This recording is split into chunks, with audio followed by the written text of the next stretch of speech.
what are some of the things that the most successful dental sleep medicine practices have in common? And I want to get their input for you guys for this. So John, you work with a lot of dental sleep medicine practices, obviously.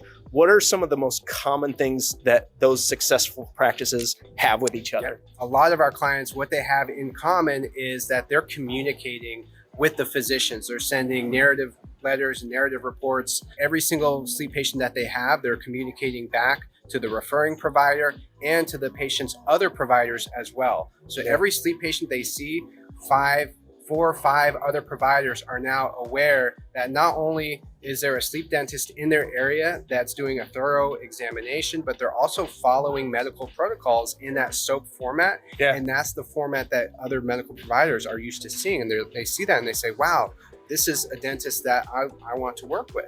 So that alone is going to be huge for sleep practice growth. That's what I'm seeing with the successful sleep practices from my experience. Those dentists are inviting those physicians into the conversation. Let's serve our mutual patient. Communicating, and it's not just the narrative reports, but that's a great starting point. It's a great tool that physicians recognize.